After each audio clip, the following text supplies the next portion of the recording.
made to approve both May 15th, 2017 and April 18th, 2017 minutes. Is there a second? Second. It's been seconded. Any discussion? There being no discussion, in favor say aye. Aye. Opposed? No one opposed, and so the minutes have been adopted. Moving directly on to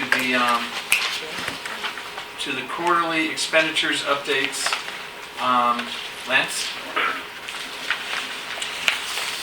Good morning again, folks. I wanted to first just brief the board on the data request that we've received from primarily Beaky Coleman and the status of that request.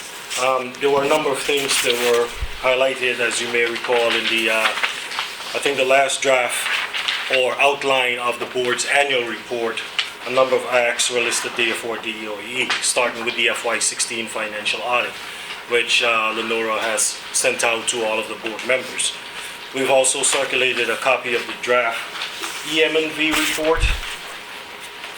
We've sent out a breakdown of the expenditures to the DCSU.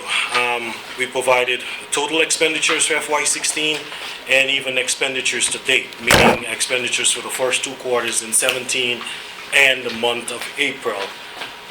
We've also posted all of the presentations and the board reports going back from fiscal year 2013. Those can be found on our website. And last but not least, Beaky and I believe had asked for a total amount of incentives paid to third party by the DCSU. We've also provided that figure. That number and more information is also provided in the annual audit report, which the board has regarding the total amount of funds spent by the DCSU. So we wanted to just do a pulse check here to make sure the board members are receiving the information when we email them out. And I would like to throw out a personal suggestion to the board of probably creating some sort of Dropbox whereby we can store all of this information and board members can access it at any point in time, more so than having to dig through tons of previous emails to be able to find a particular document. Because these things are becoming very voluminous and it's hard for us to store it all on our website. The recommendation you're making, Lance, is that we use a Dropbox system for collecting documents for board members. Yes. And what do board members need to do to participate in that? They will simply log into the block box. It's something they can access pretty much remotely from anywhere at home, at the office, even on the move, and they'll be able to view these documents at any point in time. And who will provide instructions to the board members of how to access the documents? We will, once we create the Dropbox. Who's we? DOE. I know. Will it be you, Lenora? Lenora will send out the instruction on how to access the Dropbox. So the board members will get instructions on how to access the Dropbox. They'll also get, I guess, an email that's saying that the documents have hit the Dropbox. Yes. But I want to be sure not everybody's as facile with, how to access Dropboxes or things like that. So I need to know, and no board member has to raise their hand yet, but they need to know exactly who their guide will be on how to utilize the Dropbox. Well, Lenora will certainly be the first guide and pretty much the 24-hour access that they can call Lenora up at any time if they're having any issues regarding the Dropbox or any of the documents. We'll try to arrange it and sort it in as appropriate categories as possible so that we can make it easier for So as a board matter members. of procedure to the board, any questions or concerns about receiving your documents now in a Dropbox? I think that's a good idea. This is Lenny. I don't have a problem with the Dropbox. The software for those things does vary in its ease of use, but I'm sure that you will make the right choices. One thing I might suggest is that frequently, Lance, you'll say that something is available on your website. Can you give us the link that we should go to access these things on the DOE page for the DCSU? That would help us a lot.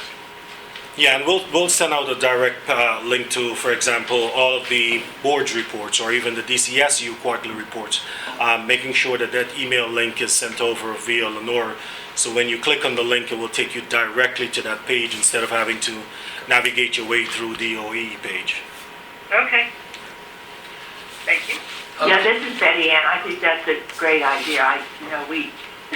Our computer system at the commission is down and my phone is down because Octo over the weekend switched us to a new system. So it would have been great to have an independent way to get at all the documents. Although thank you, Lenora, for sending me the stuff. So I think that is a good idea. So that you could access it from anywhere. But it would be secure just for board members, right? Okay? Can I just mention quickly, for some reason, whenever I get anything from here, from the SEU, reports and all, and they're attached, I can never, when I click on the attachment, I can never get them. And I don't know why that is, and Lenore and I, we just talked to her, it's certainly not her fault. I don't know why. I'll work with her to figure that I out. think, I never get them. And my attachments work all the time for every other thing. so Lance or Lenora, if you will have someone from either Brian or from Brian Robinson's shop, work with Dan Wedderburn to be 100% certain that there's no problems being able to open our documents, just get him to the point where you're confirmed and he confirms he's now opening documents. So, Dan, we will have someone from our IT team, Right. internal to here, contact you, coordinated by Lenora to do that. Thank you very much. Welcome. You want to announce yourself to the... Yeah, sure, this is John Misra. And so we've got about 6 people on the phone. Okay. So to the phone folks, John has joined us. And we got 3 members that are board members on the phone. And so we do have a quorum. And welcome, John. Great, Good to see you. All right, we've adopted the agenda. We've hit the FY17 budget, quarterly expenditures, updates to SEUAD, data requests. Lance talked about the way that we want people to receive the documents through a Dropbox system.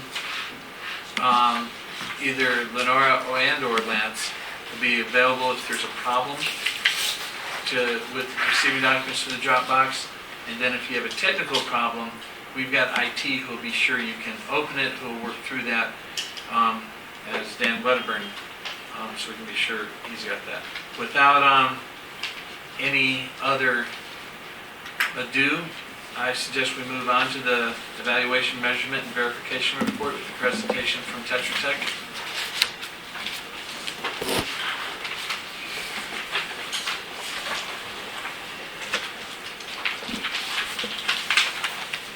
Rich, you want to introduce yourself? Yes. And Thank you. where did you come in from? Yeah, so I'm Rich Hasselman with Tetra Tech. Came in from Madison, Wisconsin, where weather is almost as appropriately summer as we have here today. Not quite warm enough for me, but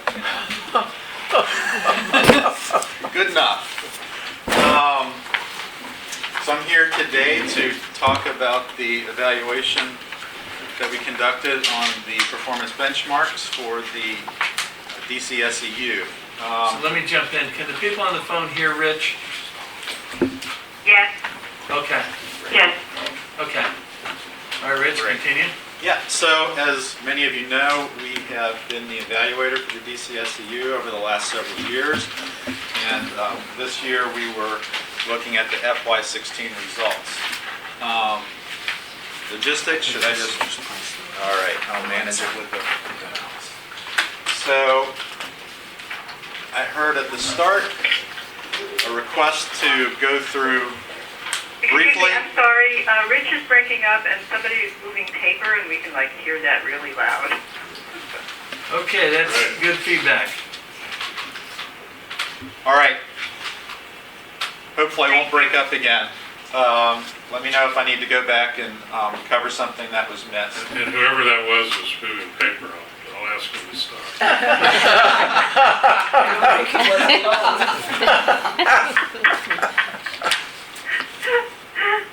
I heard at the start a request for both a brief overview as well as an opportunity to go in depth. So I'll try to find that balance, but I'd say along the way, if people have questions, feel free to jump in for some clarification, but we'll definitely have time at the back end to go in depth as well too, if there's additional points or whatever's needed.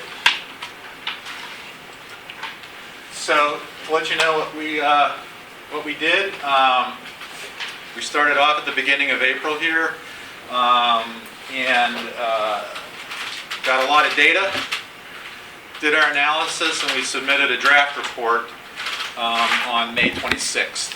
We've now received some comments back as of Friday, so just before this weekend, and we'll be taking those comments, making some updates, and issuing a final report no later than the 28th of June. And I know that timing is important here, and so we're working with all due haste, but try not to miss anything either. This year, a little different from past years, we're very focused on the performance benchmarks. We did not do a separate impact evaluation as we had in other years. And so what we did was leverage the results from past years and apply them to the benchmarks. And I'll get into the details on that. However, we applied it to the FY16 program tracking data. So we're still truing things up to the FY16 year and the activities that occurred. One difference of note, there are 6 benchmarks. In the past, 2 have now shifted to tracking benchmarks, so they're no longer part of the performance used to gauge the DCSEU incentives. That's for the peak demand, KW savings, as well as affecting the largest energy users. We did our own benefit cost modeling and also the acquisition costs, which is a nice tracking mechanism to look at how things are going. And we took a little deeper dive. So while I said we didn't do an impact evaluation, we didn't look at the whole portfolio. We did take a little deeper dive on 2 of the tracks where it can be done most efficiently. That's looking at retail products, so appliances and retail lighting. Those we were able to take a very quick look at and see if we had any findings. But they don't actually affect the benchmark results. So let me touch really briefly, because this sort of sets up the context for how we get to the benchmarks, particularly for energy performance. In past years, we have calculated the realization rates from the impact evaluation. We have that in the table here. You can see kilowatt hours, kW, and MMBTU for natural gas. For those of you that aren't familiar with realization rates, what that is the savings that were achieved, or what we verify, compared to what the program presented in their tracking system reporting to us. Why would there be a difference? So, that's always the question. So there's a number of things that can happen. And we look at a lot of programs across the country, and there's always an adjustment that gets made in most cases when you look at a whole portfolio. So what happens? Classically, custom projects. We're reviewing projects and engineering assumptions, and is a baseline being done right? Was there just some calculation error? Too many hours of use? Things like that can drive a change. Then, yes? No. It's along those lines. But in that process, for example, if there is a disparity, I would assume in the process that you are engaging the DCSEU, there may be some level of changes as relates to what you may make or they may actually adjust as well, and understanding the data that has been set forth, and you generally will come to some common ground as relates to what is that final? Exactly. So we will, we sample projects, we find things, and then we get clarification and to make sure we're interpreting things correctly. We have a discussion, and then we get to the final result. Sometimes we say, oh yeah, you were right, DCSEU or whoever, and we adjust our work. Otherwise, it's, no, we're sticking to our guns, and Right. we're right. And that's why evaluators don't get invited to a lot of parties. But the other thing that can happen is just tracking systems. So, the DCSEU relies on technical reference manual for a lot of savings, and so that's a nice guidebook that says, you install a light bulb, here's the savings you should get. And it's not just light bulbs, it's heating equipment, cooling equipment, things like that.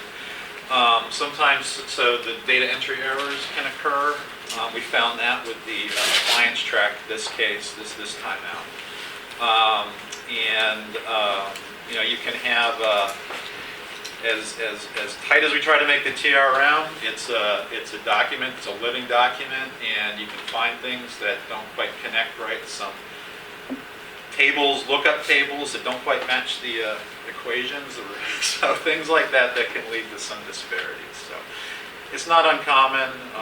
It's rare that we wouldn't find some kind of a variance. There's an awful lot of data getting pulled together, and so you're going to find some things that are different.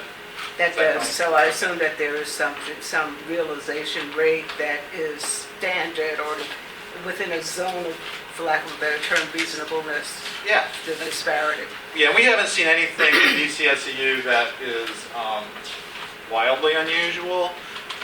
One that I'd say is a little unusual, last year, the KW of 1.2 basically right there. That's pretty high. That means we're giving them more credit than what they were tracking, right? So that makes us popular at parties. It doesn't always happen that way. That was a little unusual, but mostly, we're around the 1.0, not even to 0.9 yet. Once things get below 0.9, I start to get a little concerned, That means there's something a little more fundamental going on, but we haven't seen that with DCSEU. And this can change the mix of projects. Custom projects tend to be greater risk because there's just more engineering judgment going into them, things like that. That can drive some of the changes as well. So this year, the policy decision was made to use the lowest realization rate for each of these three metrics from the past three evaluation cycles. And that's really a substitute for conducting an FY16 impact evaluation. This is pretty conservative. You'll notice that in no one year was the lowest ever actually hit across all three. So that means it's actually, in some ways of looking at it, worst case scenario, if you will. So it's a conservative look at the savings. Then we also looked at the other tracks, other benchmarks, low-income spending levels. We made a minor adjustment based on FY15 findings related to documenting that recipients were actually low-income eligible. It was a pretty minor effect, but there. And then we used other tracking data from DOEE and DCSEU, such as for the jobs information, incentive level spends, and then the green jobs piece.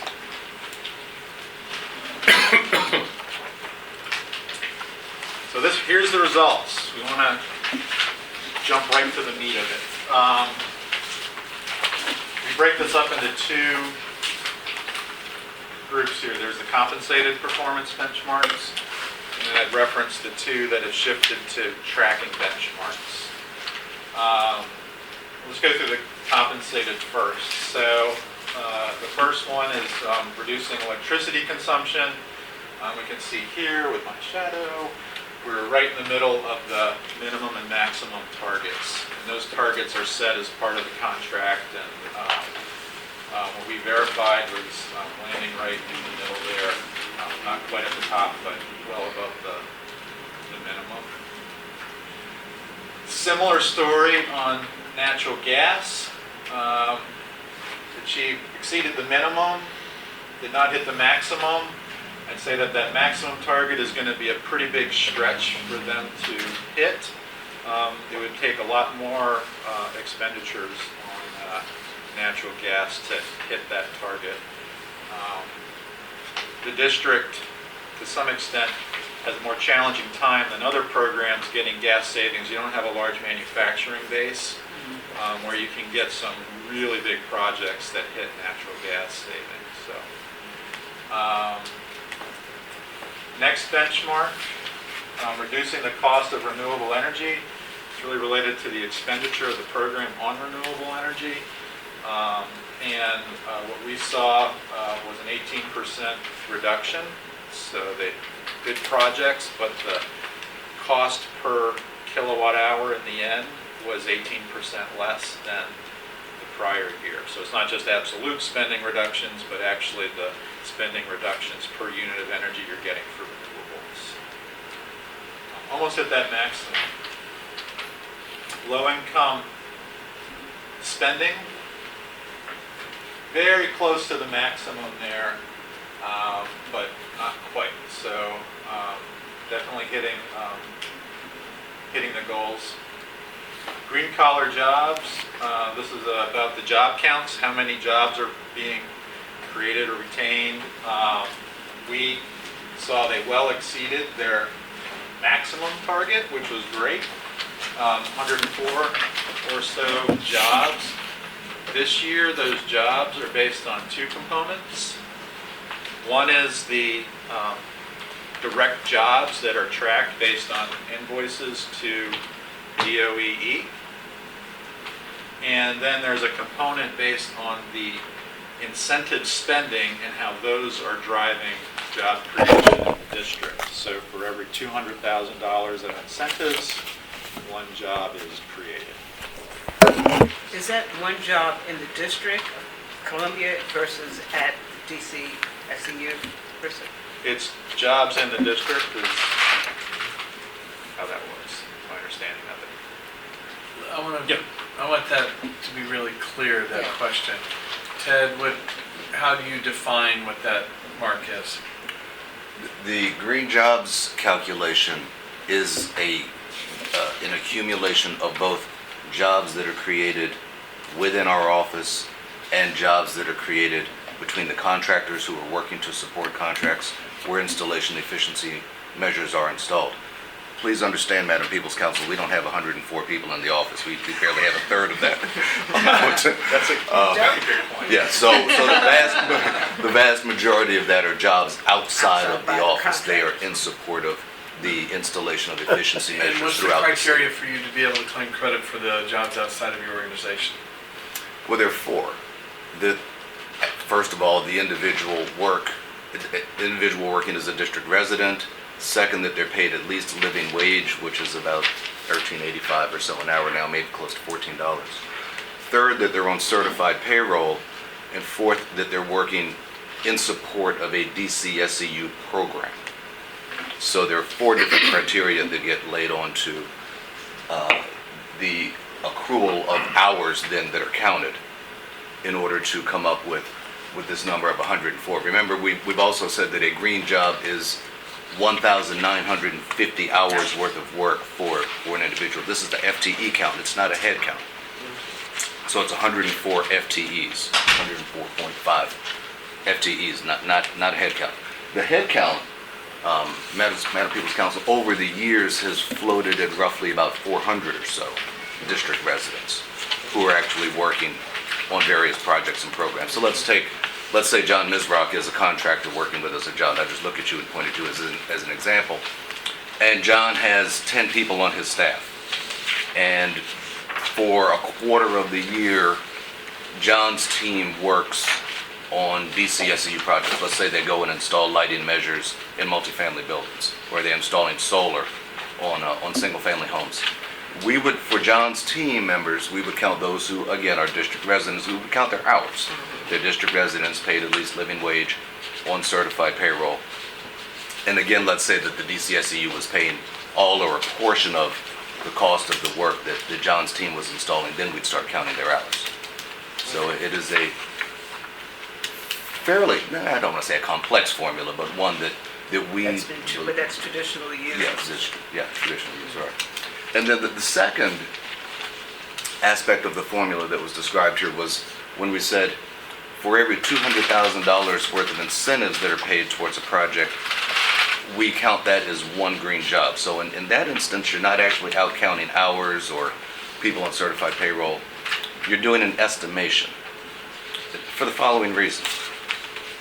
Let's say in a large commercial project, the DCSEU will support the project with a financial incentive that might cost about 10% of the total value of the project.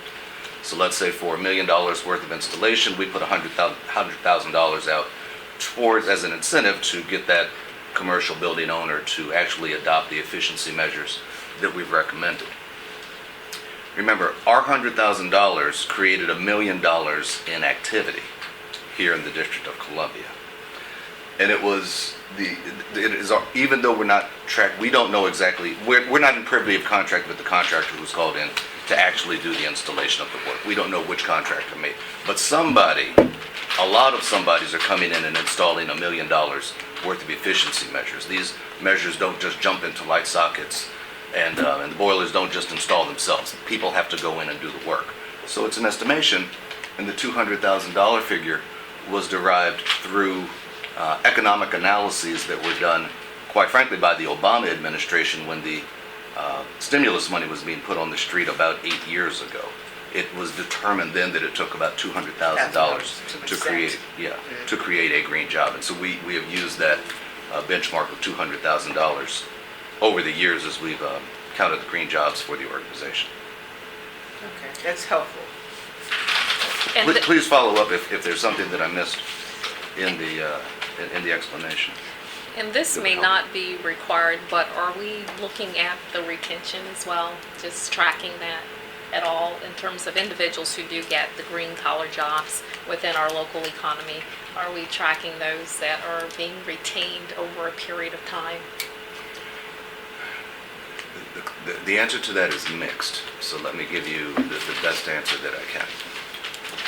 The jobs that are created in the office, clearly we know where everybody Right. is. But once, say somebody has worked in the office and then they leave after 2 or 3 years, that doesn't count against us. Good examples of a lot of people come into the office, get this excellent training that we provide, and then they might go on. One guy went on to be the architect of the Capitol, working for the architect of the Capitol. We can't count those as green job hours Right. anymore, even though those would technically be considered a green job. If again, we'll go back to John Mizrock as an example. Let's say John has a team of about 10 people. John, I'm not picking on you. Do we track the retention rate of John's employees? No. This is John's team. Employees will come and go as they please. However, as you know, we have a workforce development program, and Cheryl, who's sitting over there by the wall, runs the workforce development program.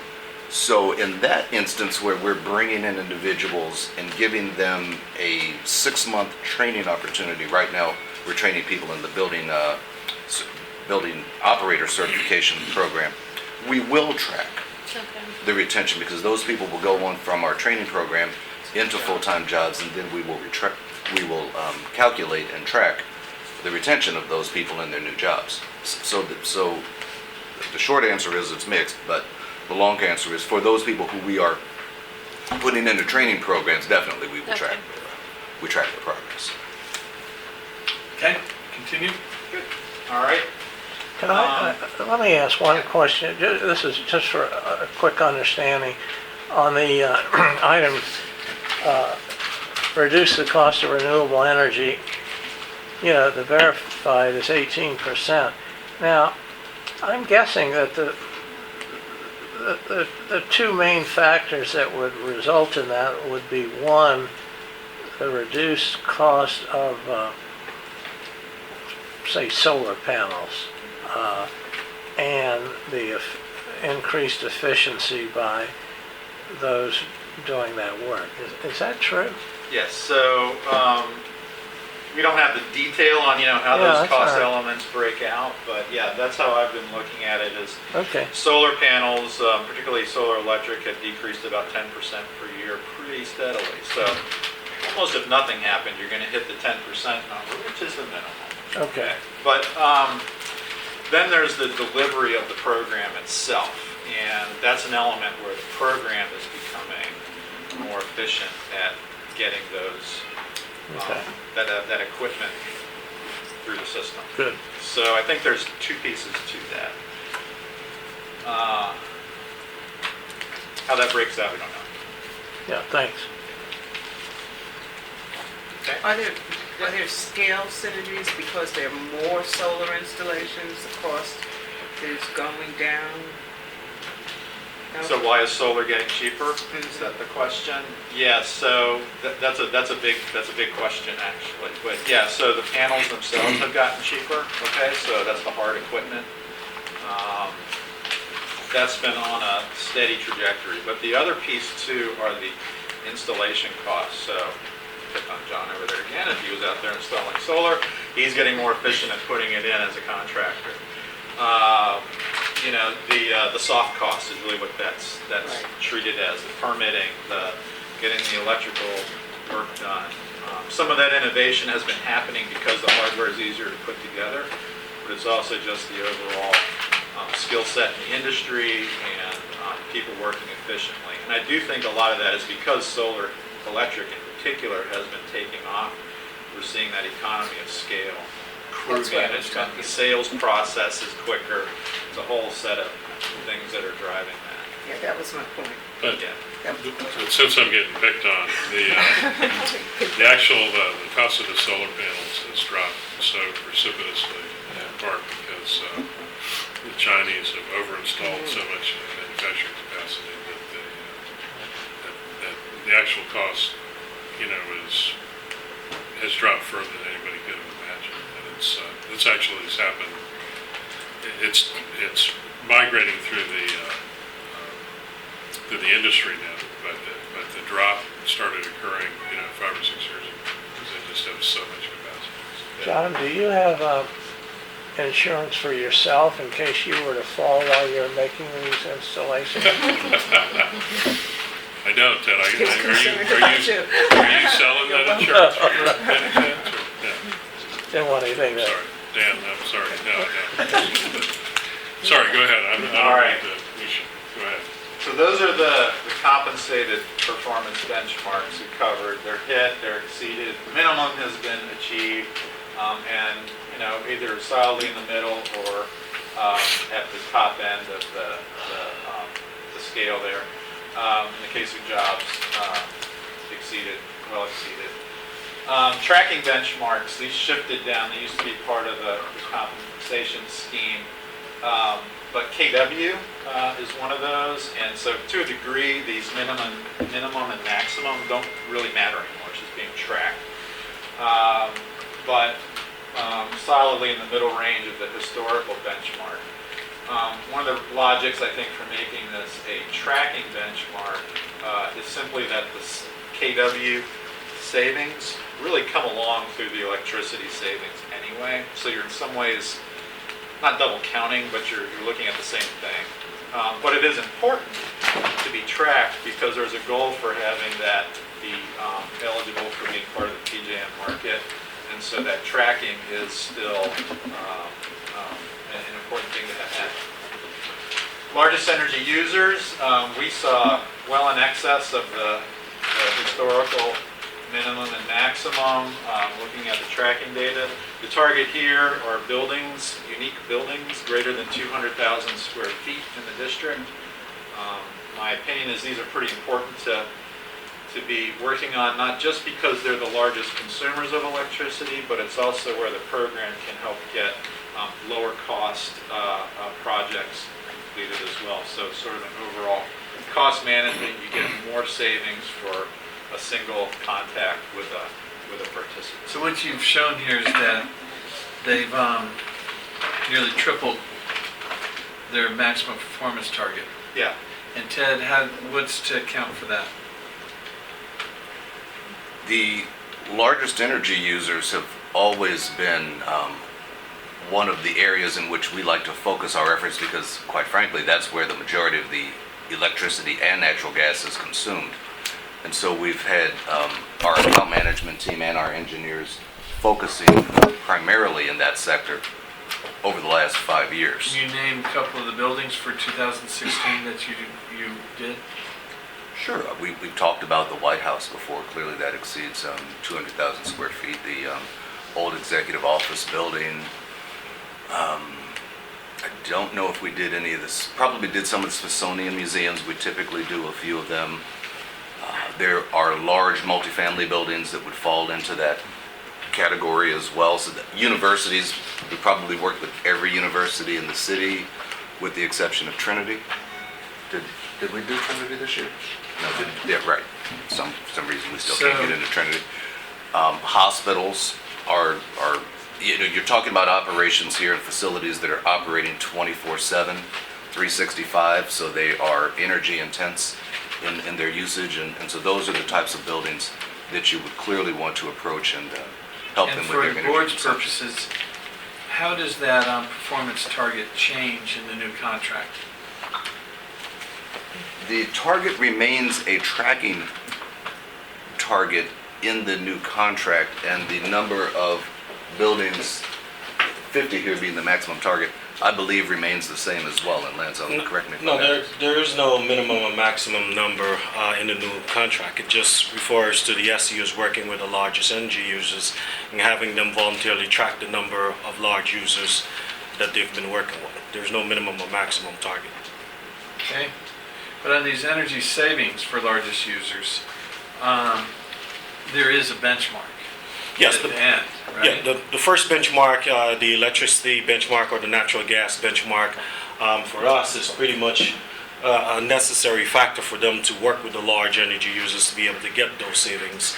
Hence the reason why we simply converted this to a tracking benchmark. Okay. Any questions? Just one follow-up question. Yeah, this is Betty Ann. As I recall, at least in the original SEU legislation, there was a requirement to have some focus on the largest users. Is that, I'm sorry, that's how I got started. Is that still in the law? No, that was amended, so it was amended from That was 6 it, benchmarks to 4. But it still makes sense to focus on the largest ones because you get a lot of savings there. Yes. Yes. Okay, thank you.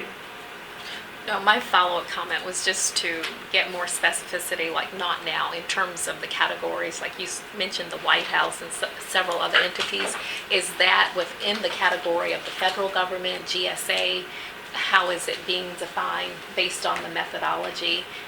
If we look at DC Water, other entities that are defined as your largest energy users. So being able to understand that a little bit better. Right, we've worked with both federal office buildings, private office buildings, DC Water, Metro, clearly a couple of the largest energy users. The metric when the contract was set up, the largest energy users were not defined Right. at all. So for a couple of years, it was a benchmark without a definition, so we could neither earn money nor be penalized for not having hit it because it wasn't really defined. After we came to an agreement on defining it as a building, it doesn't mean it's a private building or a federal building or other, it just is a building that is at least 200,000 square feet. Because that is also in alignment with the benchmarking work that's being done here at the Department of Energy and Environment, where they're tracking the energy usage of buildings. Those buildings are reporting their energy usage to the department. As you know, we don't have, when it says largest energy users, we don't have consumption data for individual buildings. So in the absence of having the ability to say, well, this building consumes X, Right. and the building next door consumes Y, we use this square footage Exactly. metric as a substitute Right. for actually being able to go in and say we know building by building how much is being consumed. So just wanted to drill down into that a little bit more. Thank you. And the benchmarking that, as Ted mentioned, is something that we provide on an ongoing basis to the DCSCU, so that they have a clear indication of who some of the large energy users are. Because, as most of you know, buildings over 50,000 square foot in the district are required to benchmark their energy and water consumption on an annual basis. We then share that information with the DCSCU so that they can do some more strategic targeting, especially working with those that have a very, very low EUI score or a very lower Energy Star score based on the information coming out from the portfolio manager where we track the benchmarking of their buildings. Got it. Thank you. Anybody else? Okay, continue. All right. Let's shift over to acquisition cost.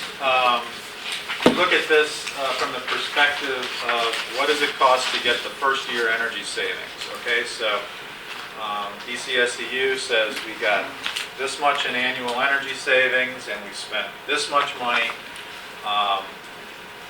What is that cost per megawatt hour or MMBT look like? So one thing we do is look at that in relation, for at least electricity, in relation to a couple of other states, so Maryland and Pennsylvania, regional programs. We remove the effect of renewable energy on this metric because those programs aren't covering renewable energy. So we want to try to remove that effect and then just look at the underlying cost of energy efficiency. Okay. And what we saw from, we go back to FY 2012 down through FY 16, the DCSCU follows a very traditional pathway where that first year is generally going to be the most expensive year. You've got startup costs, you got to get projects underway, there's just a lot of expenses relative to the savings you can get. Nothing unusual there. And then it drops off and starts to hit a more steady state. So comparing that to numbers in Pennsylvania and Maryland, we've seen that the pattern between changes in expenditures, acquisition costs, follow Pennsylvania for whatever reason. Everybody bumped up in around FY15 and then returned back to a little lower cost again in FY16. And DCSCU is tracking very closely to Pennsylvania. I think that's an interesting finding because the SCU's got all these other policy pieces that they need to meet. The job creation, the low-income expenditures, primarily, you don't see that type of necessarily the policy goal driving The spending with Pennsylvania certified program. business enterprises should be added to that as well.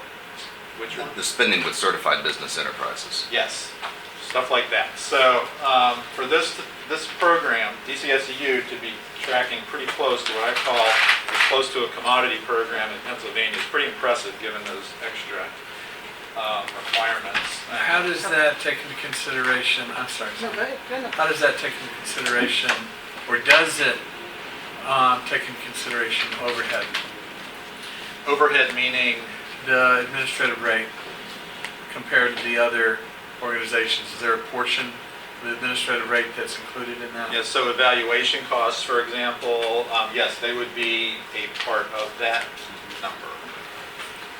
The cost of the utility board or the utility staff, for example. So in Pennsylvania, for example, they have, the utilities have staff that hire implementers that run the programs. And I'm going to have to say, I'm not 100% sure on whether those staff are included in this cost or not. And I realize it's kind of an amorphic target, but you've got folks out in the community, advocates that are taking shots at SCU saying you're overstaffed, your overhead is way too much for the return.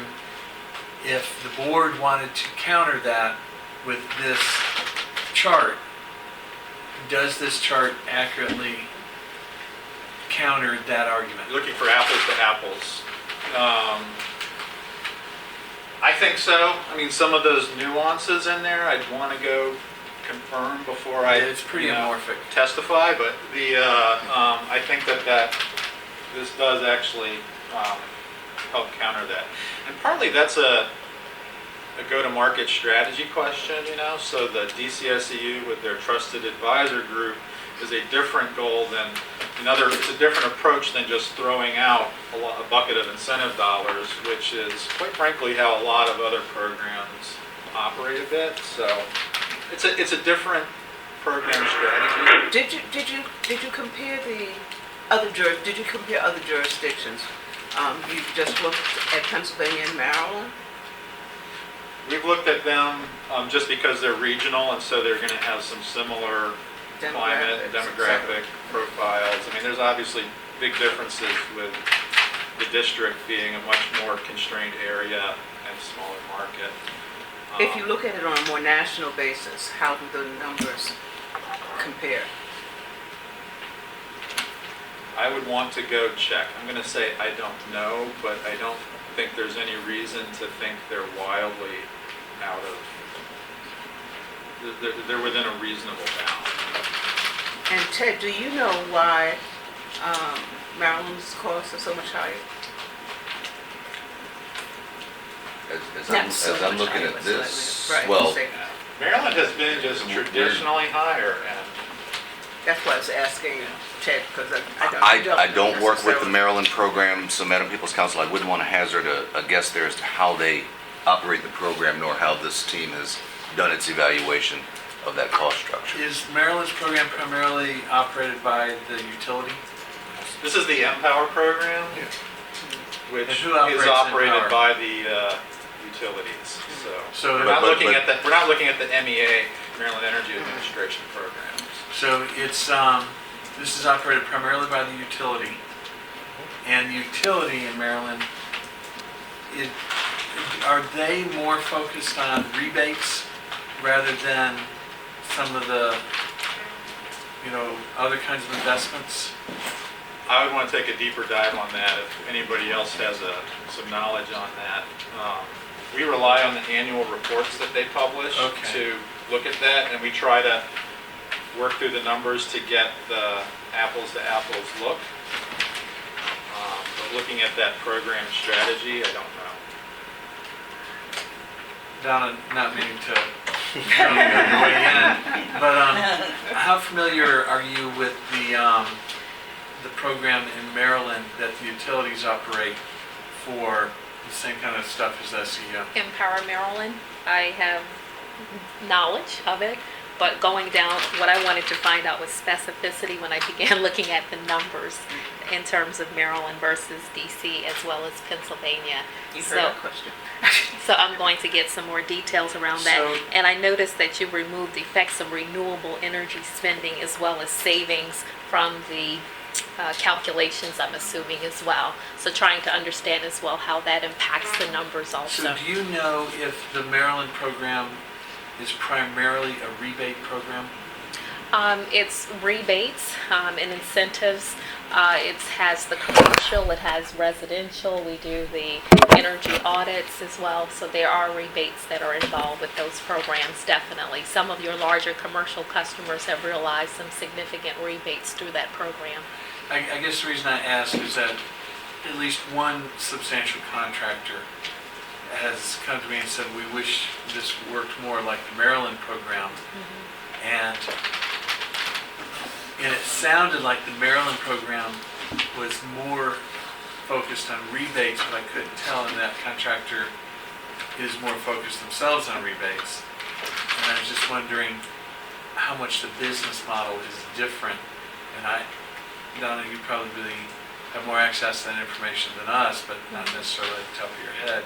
But I wonder how much for electricity savings, acquisition costs, is there a substantially different business model of how to achieve that from the utility in Maryland versus the SCU? I'll pull that Hey, information. Tommy, this is Betty Ann. One of the other big differences in Maryland is in all their programs is they put a substantial amount of tax money in.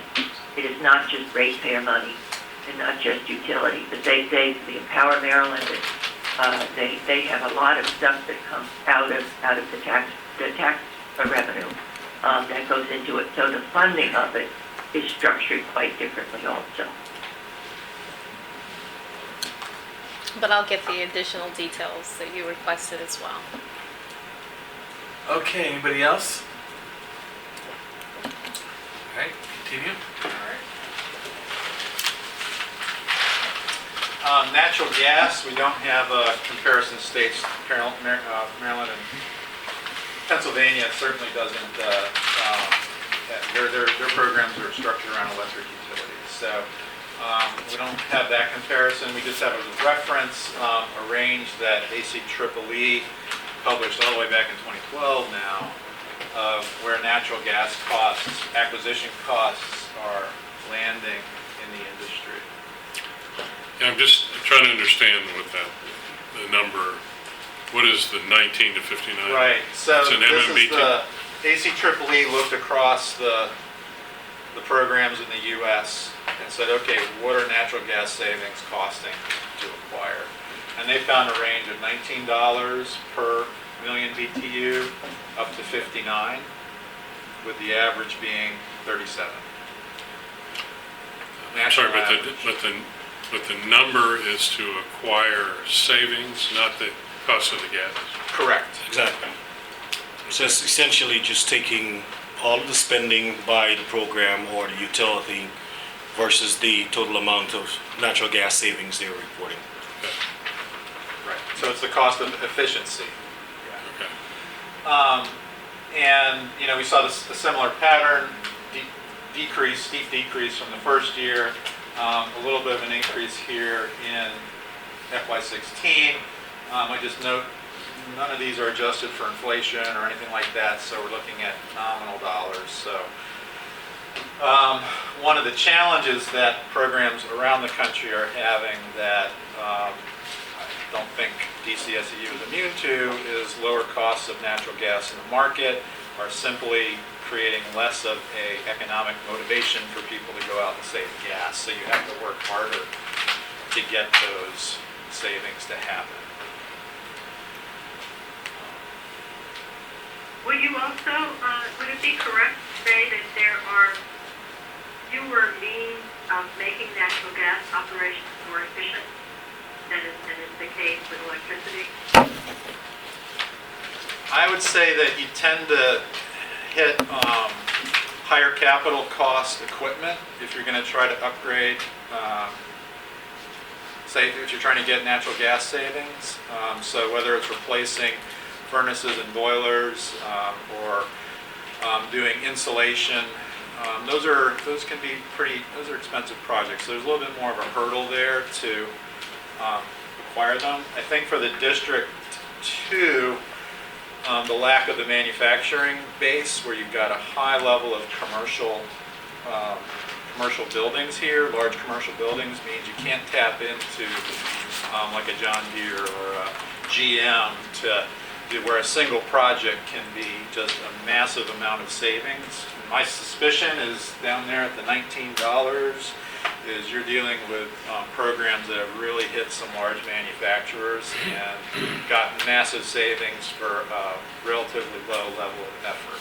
So, Yeah, we no longer make bricks in the district. That probably right.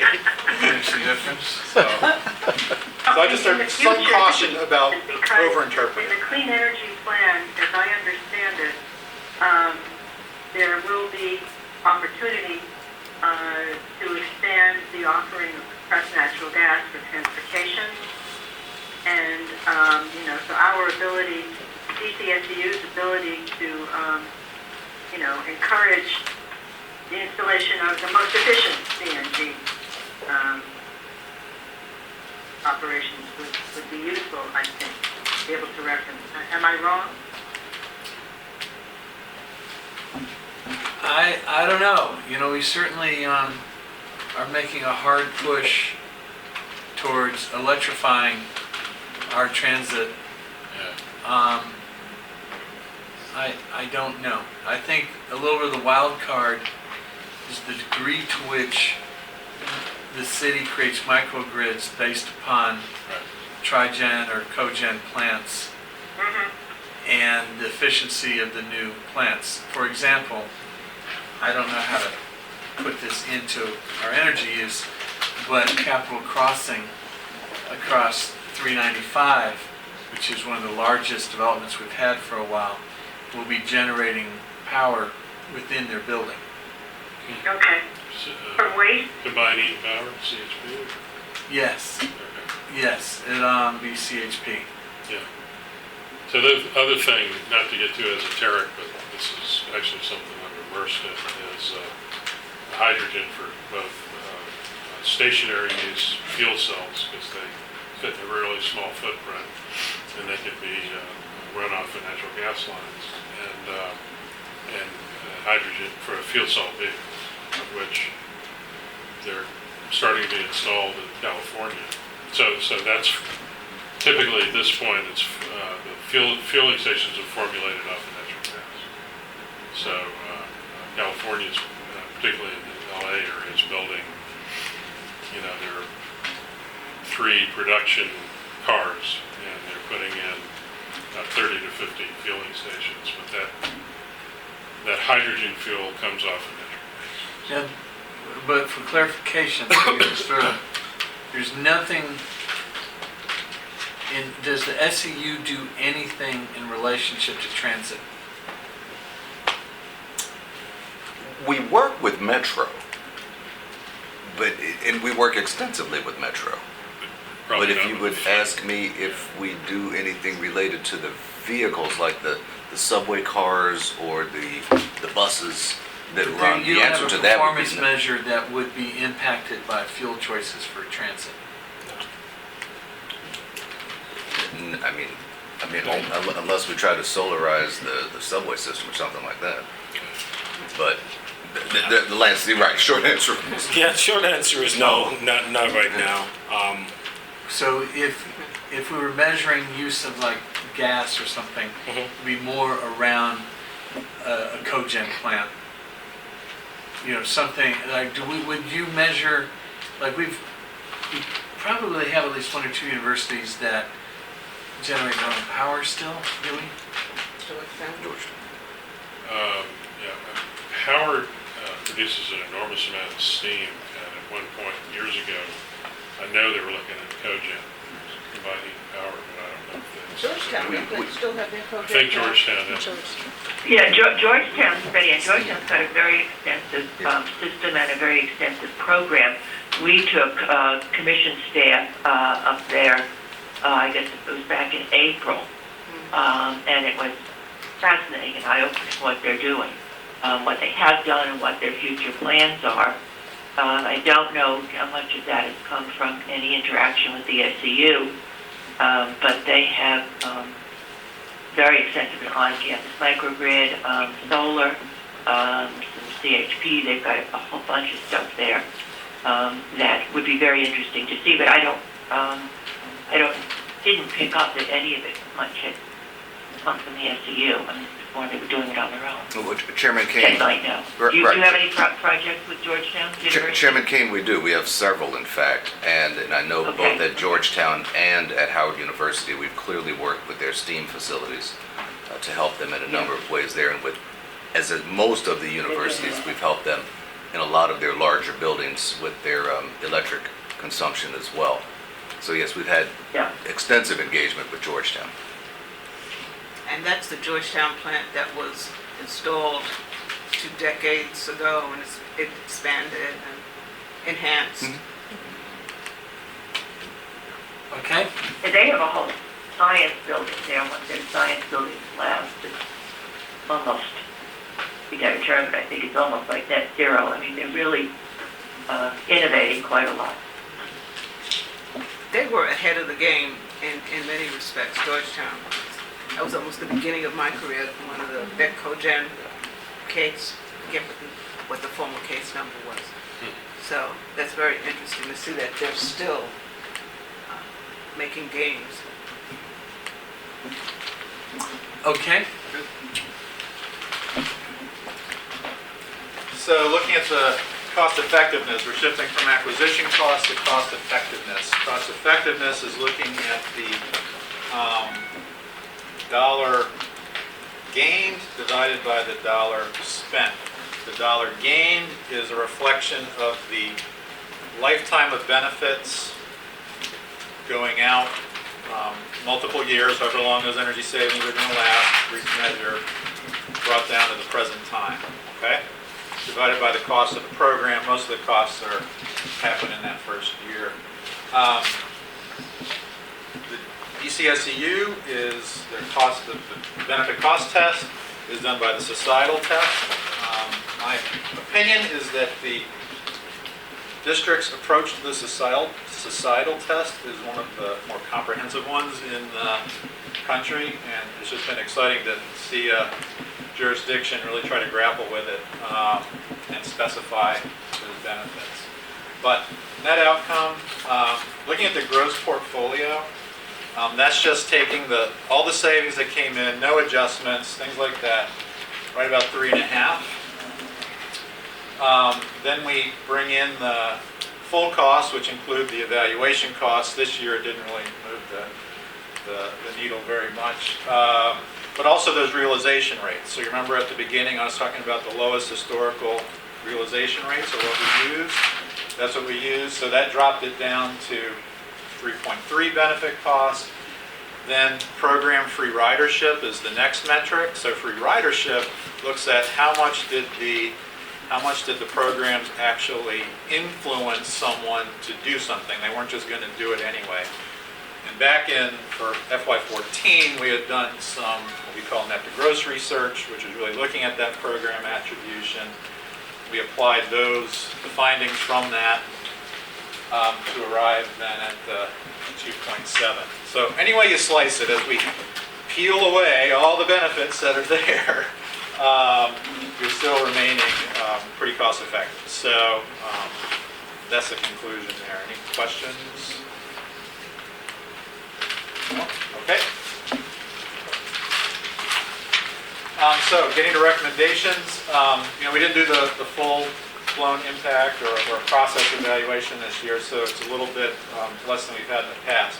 But watch the cost effectiveness going forward. I know there's a new multi-year contract out there.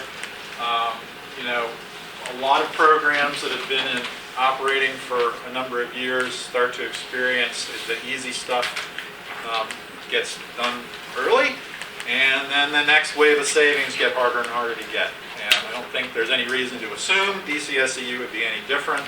It's just something to keep an eye on, in particular because of the comprehensive set of benchmarks that are out there. There's a lot of constraints that DCSEU has to meet in order to hit those benchmarks. Monitoring the acquisition cost, also related to costs. So a multi-year contract going forward is going to be very beneficial because projects that can take a year or two to come into fruition can then be achieved. You can you can get deeper savings out there, and that's really good. But watch it. Federal lighting standards. I know DCSEU is, I'm sure, well aware of where things are going with, in particular, screw-in light bulbs. That's been a major source of program savings for every program around the country. In 2020, it's basically those savings are going to virtually go away without some clever program designs to get away from them, to get around it. CFLs are pretty much an old story now. Everything going to LEDs, and that's where the new federal standards are going to be hitting in 2020, is about the efficiency of LED. There may be some increment to do more efficient LEDs versus standard LEDs, but instead of 80% savings, you're going to get 10 or 20% savings for a light bulb. So just watch that, because that's going to affect things. Natural gas is just going to be a tough one, and just keep an eye on it. I don't have any answers for you here. The manufacturing base is a challenge for harvesting natural gas savings, and the ongoing low prices of natural gas detract from economic motivation. So, no easy answer there. I'm just going to say it's going to be a hard slog, so keep an eye on it. Can I ask And you then last- on natural gas, as we're going to CHP for the, generation of electricity, doesn't that cut against the goal of reducing natural gas? And yet, going to CHP is a cleaner way to generate electricity. What kind of complications does that cause? So, this is my opinion. CHP is a good opportunity to get overall system efficiency improvements. The theory is you can be around 70% efficient for getting your electricity and your heating done, which is dynamite. It looks good on paper. The challenge is getting the right balance of meeting your power demand and your demand for heat, which would offset natural gas use. So you know you're going to use natural gas for the CHP side to generate your power, but the question is, are you really going to be able to use the heat side?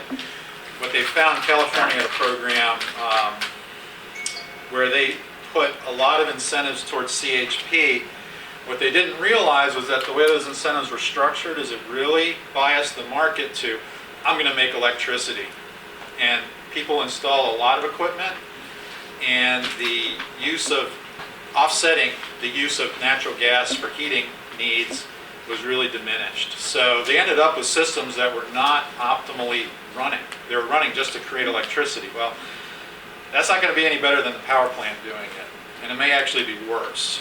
So there's an art to finding the right kind of a customer who can really take full advantage of both the power and the heat at the same time so that you get your efficiency How about benefit. Washington Hospital Center?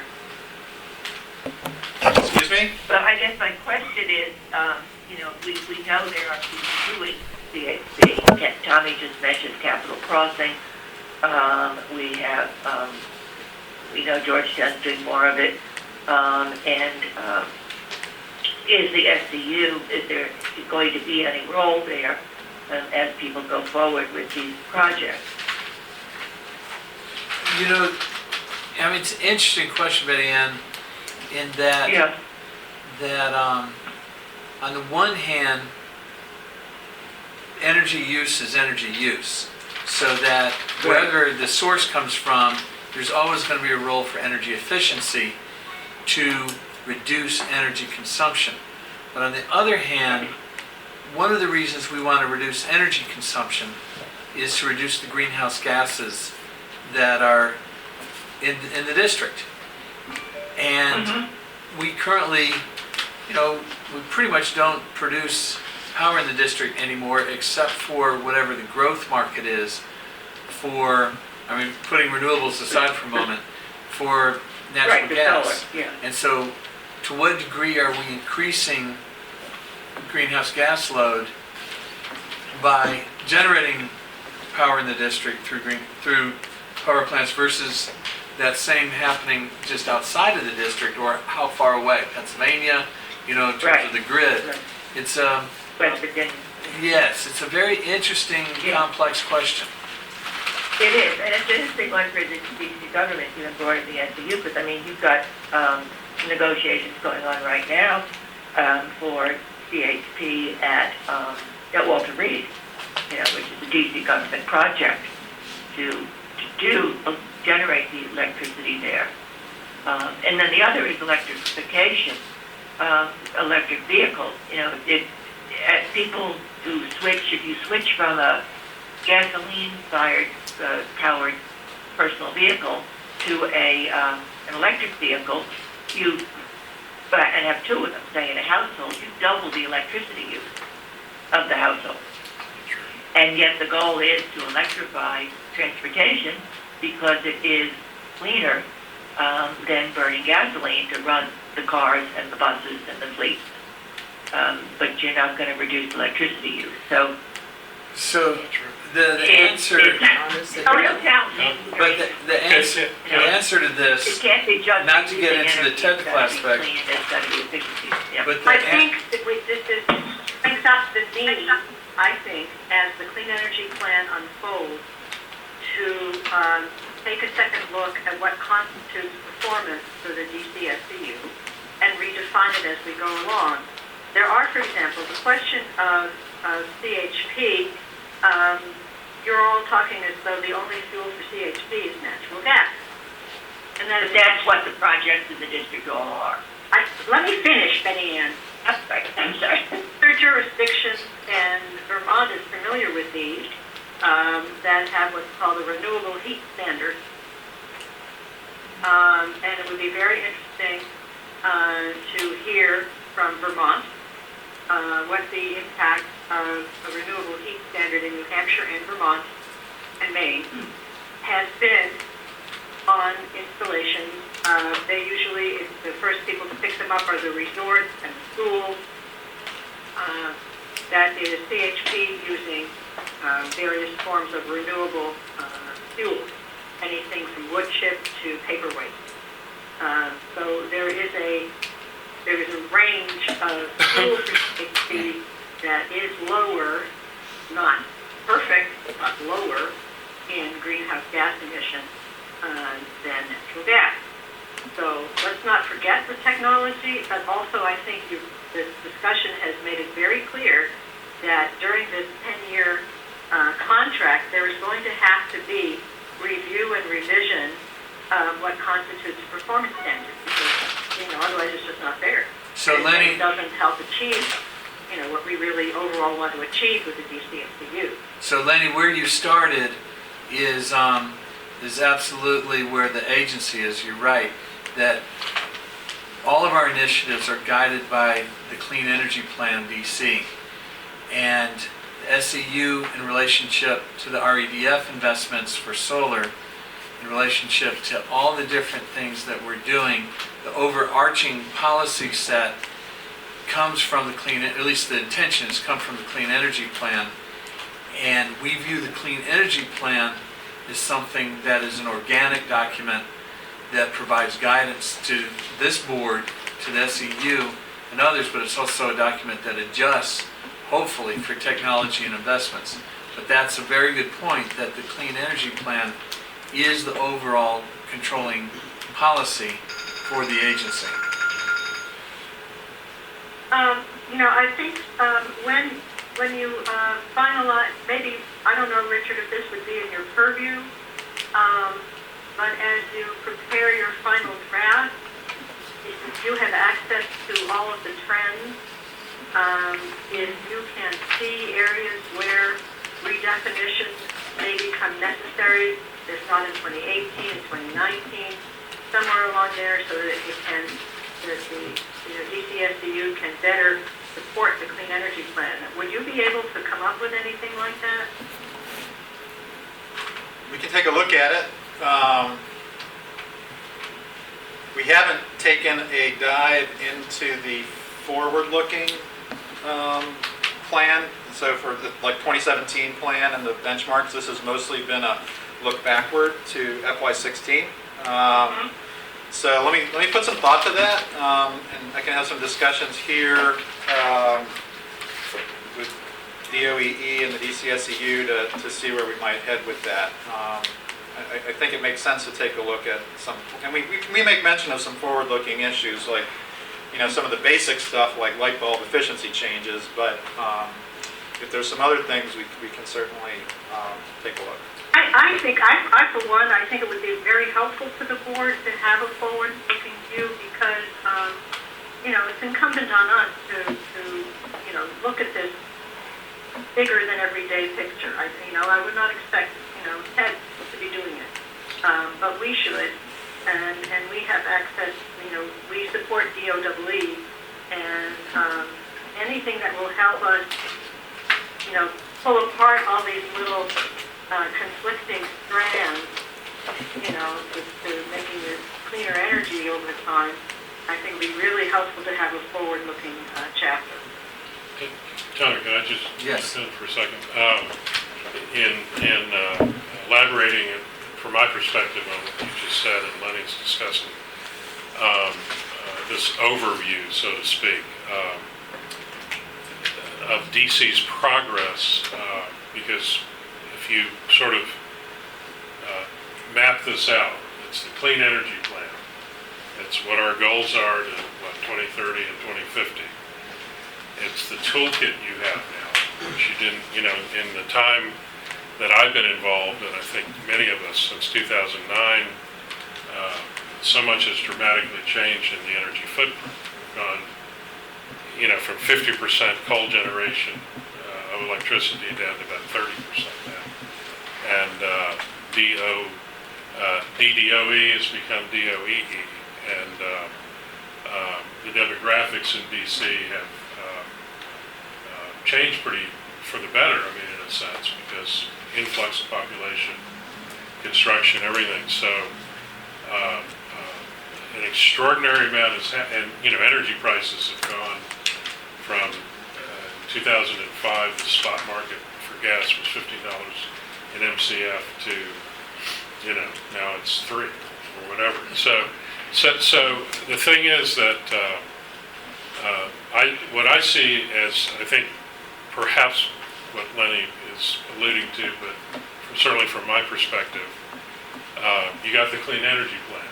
You've got, your agency now essentially crafting and implementing this toolkit, of which SEU is hopefully a critical part. And how does it fit in, and what is the perspective going forward in a living document? So I don't know. Exactly, because, for example, with such a long contract like this, theoretically, if there were interest in the city, serious interest in building a microgrid somewhere, Ward 7 or 8 for resilience purposes, I think a role for DCSEU could be carved out, and they could be, rewarded for their contribution. Would that need a separate contract, or could that be done under a modification to the existing contract? Ideally, I think what you want is to be able to do it as a modification to an existing contract. I'm not going to dwell on this, but I want to respectfully disagree with Betty Ann, as I'm on my second electric vehicle and my 4th year of driving an electric car, and my electric bills have not doubled. In fact, they've barely gone up, just to be honest. So, and probably in large part because my kids have all grown up and moved out of that house. But my electric bills have not doubled. My opinion is, for the kind of driving we do, it's very efficient. So. But now we have a situation where efficiencies are built in further up the supply chain. So the solar panels are far more efficient than they were when I was built. We don't have solar panels. I've had 2 electric cars. Yeah, well, I'm going to that. Okay. There was a big push when people were first thinking about, powering stations versus using your home, and it was all going to be so difficult, etc. And then suddenly, it's not so hard anymore to charge up your car because the technologies for doing so are in themselves more efficient. So, we're living in a different world from when the initial idea for DCSE came. Yeah. Okay, final questions. If I may, Directors, I did want to point out to the board that the SCU is currently developing their 5-year strategic plan, which I believe, in my opinion, would be the best place for us to address some of the issues we've been discussing the last 5-10 minutes. Especially from the board standpoint, they'll have an opportunity to provide their written comments and input on that plan to really help the DCSU identify future areas of savings or projects and initiatives that they should be targeting in the out years. Okay, we've got 30 minutes left, and we're going to move on to the general updates. And so the first is... Thank you, Rich. Yeah, thank you. Thanks very much. Yes. Rich, thank you very much. We've got a long relationship with Tetra Tech, and appreciate the work that you do. and hope you enjoy your nation's capital while you're here. Always. Thank you. Thank you. Chris? Okay, moving along, the issue of anytime the government sweeps dedicated funds like SETF or REDF, which are funds, as everyone knows, that are provided by ratepayers for the specific purpose of reinvestment into whether it be energy efficiency on the SCTF side or renewables for solar on the REDF side, that whenever the district takes from those funds and converts them into general tax dollar funds, it's bad on a number of levels. A, it is kind of not following through promise and relationship to the ratepayers that are paying it. It is probably not good government as a way to budget when you say that we're collecting these fees for this specific reason and then you don't use them for that reason. And in looking at the history of the use, it could be argued, and it has been argued in other states, that when there's a budget crisis, a deficit, that you look at all resources and that there's a public policy that can be served by saying whatever is available rather than running greater debt or deficit, that you look at all your resources. The district, a couple things, when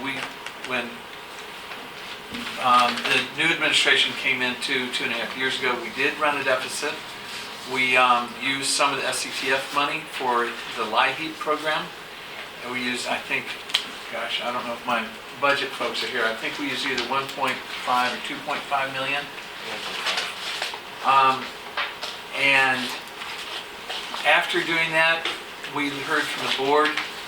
We looked at it and said, even though there was a deficit, that was the wrong thing to do. And the mayor's folks said it was a mistake. We should not, and we will not do that again. And so previous administrations, from Fenty to Gray, had tapped into the SCTF funds before because it took a while for the SCU to get going, and so the drawdown, so there was a balance, and it was tempting.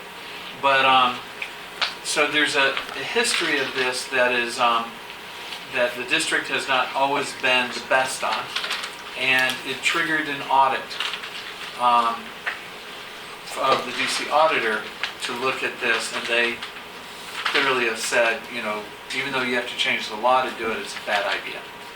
So the SCTF funds are being drawn down at the rate that's predicted now because they're at full operation. The REDF funds, Renewable Energy Development Funds, that we have had some balances. Now, as you know, it's been very difficult to predict how much money. So we've always said we'll collect, as best guess, 8 million, and then we collected anywhere from almost nothing to my first year, we collected 750,000. And we deployed that right away with the SEU for solar. Then the next year we got 6 million, which is a lot different from 750 million. And we deployed about 3+ million with the SEU.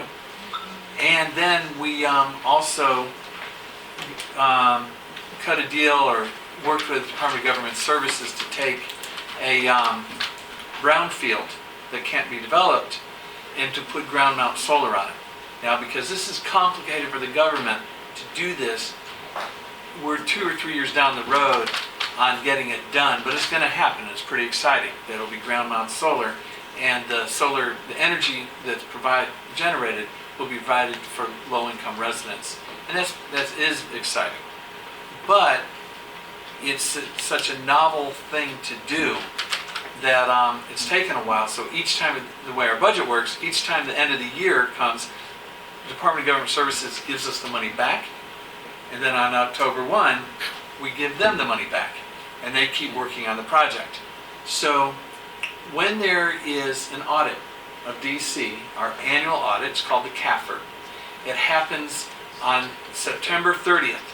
and it's a snapshot of all our accounts. And so they see the 3 million that DGS gave back, and they say, you've got a 3 million fund balance. That's interesting. And then we, of course, say it's for DGS. So this year, the next year we received about 19 million minus 2 because that goes back to DGS payments. We received about 17.5 million. And we're deploying that. And one of the challenges is, just so you understand, is that we certify how much we have as of May 1st. So by May 1st, we know how much money we have from the REDF monies. We got to get it out the door by October 1 or September 30th, 4 months, or the council would like to sweep it and take what they can from it. So you've got to do this responsibly and to plan ahead. You don't know how much money you're getting. So what we did this time is that we worked with the community of stakeholders to say, how should this money be invested? What are the issues that we need to address? And we put out an RFA, request for applications for grants for what we had as remainders, $13 million, 13.5. And so we put out that, and we have gotten over 40 proposals, and we should be able to make the announcement by the end of this month of at least $13 million of grants. So when you give someone a grant, you don't want to give them all the money at once, because they may not do the work. You want to do cost reimbursement. Otherwise, you may never see that money again. So that money is going to be spent over the next 18 months. So the council says, you've got $13 million here. We would like to take it. And they say, you know what? We see how you plan on spending the money. You're going to get more money next in this coming fiscal year. Use that money for those grants so that we can now say, we have fully funded your grants, but we also found this other money. So because of the timing, it's hard to get everything spent. So what that forces I'll go back, I don't want to go too far into that now. It forces agencies like ours and the Housing Production Trust Fund, others that have monies, to try to hide the money from an audit. Just think about that in terms of good government. You've got to hide the money from the audit, from it not looking like a fund balance. It's not impossible. You have to do it in a way that you're transparent to the public, to you as a board and community members, so that you know where the money is, how it's going to be spent. So, or your government who passed these laws protect the funds for what they're intended for. So what has happened is that, sure enough, as we're getting ready to do these grants, the council, in particular the chair's budget office, has said, we're going to take that money. We're going to take $7.5 million of it. And the way that we think we can take it is that, as many of those who have been involved in DC government, like Betty Ann knows, the most valuable money is your local generated monies. So we fund a portion of LIHEAP, support to low-income folks, with local generated monies. So what they want to do is take some of the REDF funds and put it in LIHEAP so they can take the local funds and use for other purposes. So that's the first chunk. The second chunk is that there's, I think, about $3 million, but there's a project going on that many of you know about to use LED lights in our street lights. So they said, well, that's going to save a lot of energy. That's maybe related enough. Let us take the capital dollars that were allocated for the street lights and use your REDF money for that, because that's still energy related. So that's, Bob, is that about $3 million? Well, there are two projects totaling 5. So the total is 5, because then they took funds and gave it to Department of Government Services for energy efficiency, so that they could take the money that they had for energy efficiency and use elsewhere. And so they're essentially sweeping $7.5 million. And the Sierra Club, DC Environmental Network, a number of groups have gone to the chair to say that is not why we passed this law. We didn't do it so that you have $7.5 million less for renewable energy for solar, because it shouldn't be in the general fund. Now, of course, the chair would say, we fully funded those grants. I don't really know what you're talking about. Sure. But they're doing it with booking next year's money. So they've got one more vote on this budget. That's where we are, but the administration showed discipline and fealty to the citizens that pay these and did not touch this money again. They didn't do it last year, they didn't do it this year, so the council feels free to do it, and that's a problem. Questions? Yes, Tommy, thanks for that explanation, Betty Ann. We are also sending a very strong protest on it, because what happens is that two things, it's a vicious circle. The customers end up paying twice. Right. Because the money gets taken, and then to fund the grant next year, they have to pay again. And the really bad thing about this, and our system is down, so my letter hasn't gone out, but it's going to go out by personal email any moment, is that the REDF money is supposed to go for solar. The REDF money comes from the alternate compliance fees that the retail suppliers have to pay because there are not enough solar RECs for them to buy, because there's not enough solar. So if you don't use the money to build solar, and therefore create RECs that they can buy, they're always going to have to keep paying these alternate compliance fees. So it's a vicious circle, because you're always going to be behind, and taking the money makes you even further behind, which means there has to be more compliance fees paid. So I will urge everyone to contact the council and their council member. They're voting tomorrow, but this is just, it's wrong. The reason the fund is set up, as well as the reason the SEU is set up without fiscal year limitation, is exactly to combat this problem, knowing that these projects take more than a year, that there are long-term goals, and that the money, you can't predict exactly how much, but given where we are with getting solar built this year, we're making a lot of progress. And when I testified before the council, I gave specific praise to DOE for the rapid use of the funds for solar.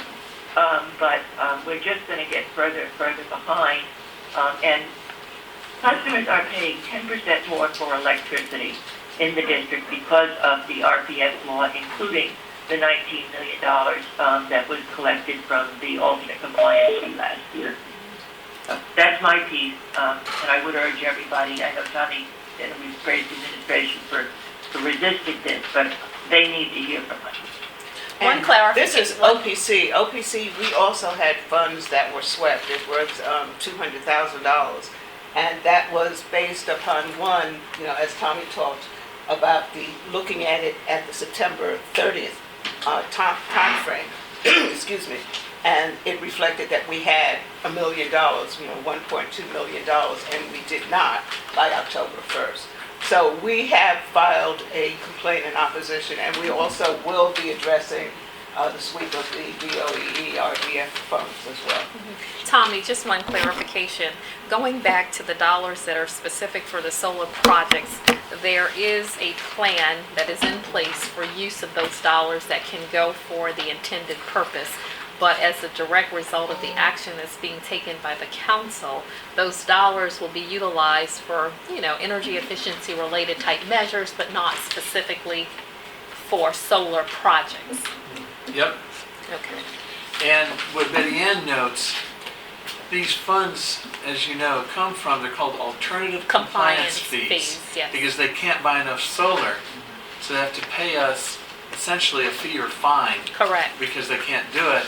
So if you don't create more solar with the funds, Then you will always be paying that Right. particular Right. fee. So that sounds like a lawsuit waiting to happen, because basically the people who are paying the fees are going, I'm paying these alternative fees to create more solar, but I'm never gonna be able to create more solar. So John, what you bring up, which is, we have to be very careful that the federal government, we are not allowed to tax the federal government. So if we take their fees and convert them into general funds in any way, it's the same as taxing them. And so we have to be very careful. It's irresponsible what the council is looking to do. It is just irresponsible. It'd be different if we weren't running surpluses in the District of Columbia. It would be different. And because then we're in a crisis. This is just not paying attention or caring about what the residents have decided of how the funds should be spent. Tommy, I'm glad you elucidated, I don't know if that's the word, you elaborated on this. I did read about this, I guess it was over the weekend, and I have environmental group relationships, and one of them asked me to sign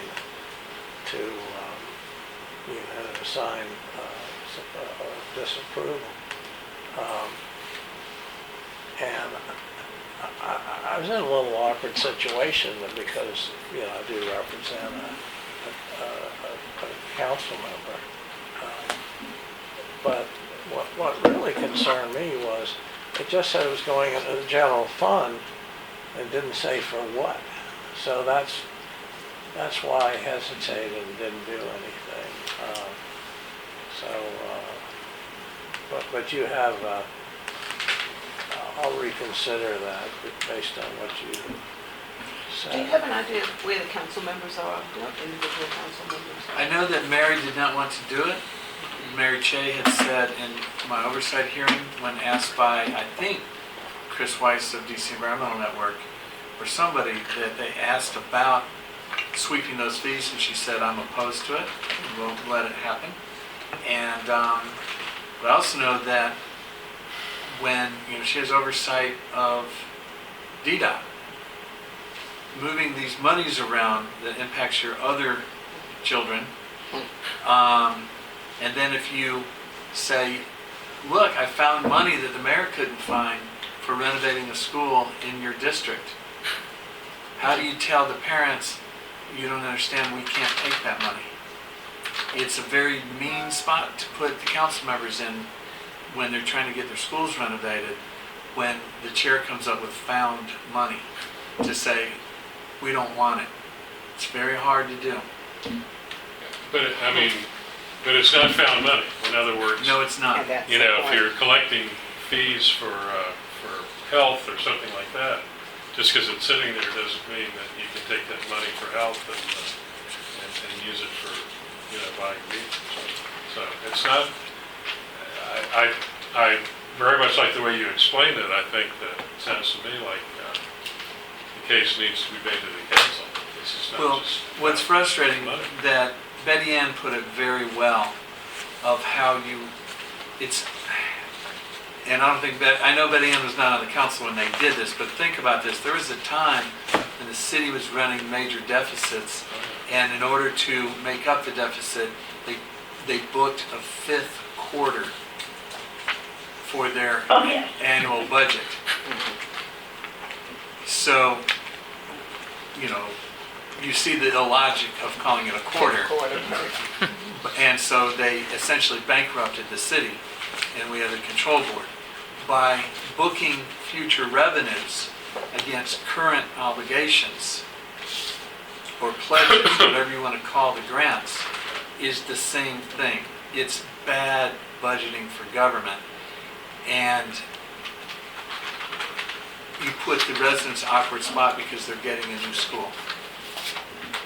And so, so that's part of that's the story there. But I pledge to you, within the limits of the law,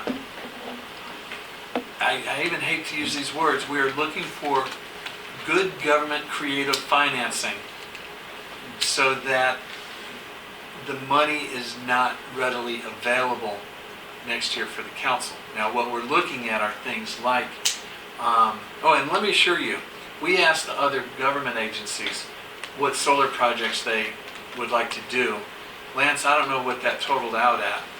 How, I can't remember the number off the top of my head either, but I know it's somewhere in the neighborhood of $3 to $4 million readily for some of the smaller MOUs. I think the largest one is with housing. They've shown the potential to be able to do, I think, almost as 5 million worth of solar projects. But as you mentioned, it wasn't something that you necessarily wanted to give first priority to because it was about the residents so and the low-income folks. difficulty is, we could spend the solar many times over quickly, but we need to have it accrue to low-income residents' power load cost, the way the law is written. So Is that community solar? Could you utilize community? and so they need to be forced or pushed to do a public-private partnership so that a private entity can deploy those savings or monies for low-income folks. And we'll push the envelope on a broad reading of this. So UDC has a bunch of roofs. If they can put together a program and plan to deploy on their roofs and then cut the tuition for their students, we could say that that is money that otherwise would be spent for their housing and energy costs that they don't have to spend on tuition because UDC was able to bring their tuition costs down. We're willing to be as creative as folks want to be, but it can't be just UDC pocketing the money from the SRECs that someone, they sell. It needs somehow to be within the spirit of the law. So if the chair or anybody says, well, they didn't spend the money, we've got more projects than we have money, but we're trying to get the projects within the law so that we do this responsibly. Being forced to do it within 4 months, when the average time for a contract in the District of Columbia is 9 months, it's not a fair criticism, because as Chairman Kane said, which I really appreciated, the hearing, is that we are getting the funds moving at a pretty fast clip for government, and we believe in a very accountable way. All right, so the last thing is, Daniel is supposed to be here. We've got my Director for External Affairs working on filling out this board. Do you know where we are with that, the same? I know he's talking with Aoba and BOMA, and we have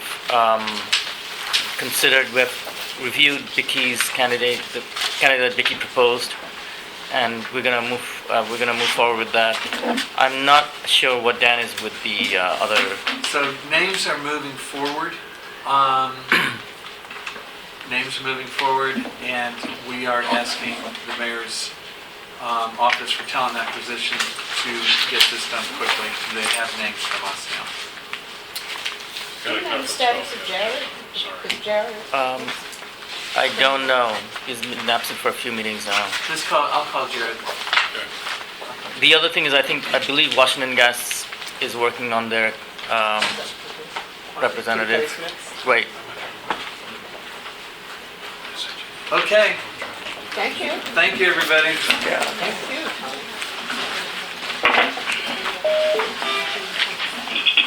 So the RPS is a 10% add-on, Okay, add-on, okay, add-on, okay, add-on, okay, add-on, okay, add-on, okay, add-on, okay, add-on, okay,